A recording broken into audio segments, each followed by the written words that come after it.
Curtis Barone was the first Oklahoman to test positive for COVID-19, and after he recovered, he wanted to make a difference. He chose to donate his plasma, something that survivors across the country are beginning to do.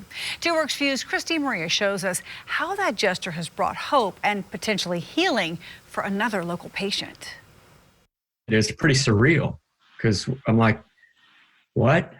Where did I get it? How did I get it? Curtis Barone was in London and Italy for a week in late February, visiting his son who was studying abroad.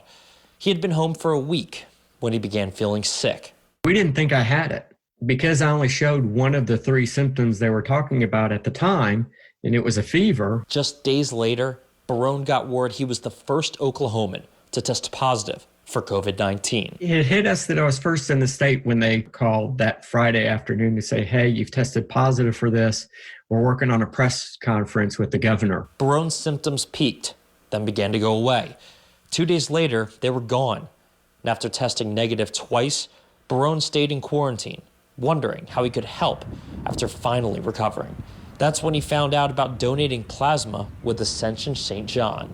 A lot of people worked very hard to help me recover, and if it's something that I could do to help somebody else recover, then I was happy to do it. The recipient of his plasma had been on a ventilator for a week. Dr. Anuj Malik studied her recovery closely after the transplant. We gave her the plasma. There was improvement in some lab features the next day.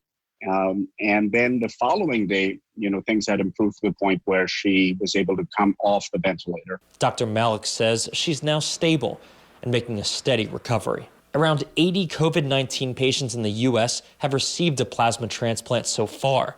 Those who have fully recovered from COVID-19 can apply online to donate plasma.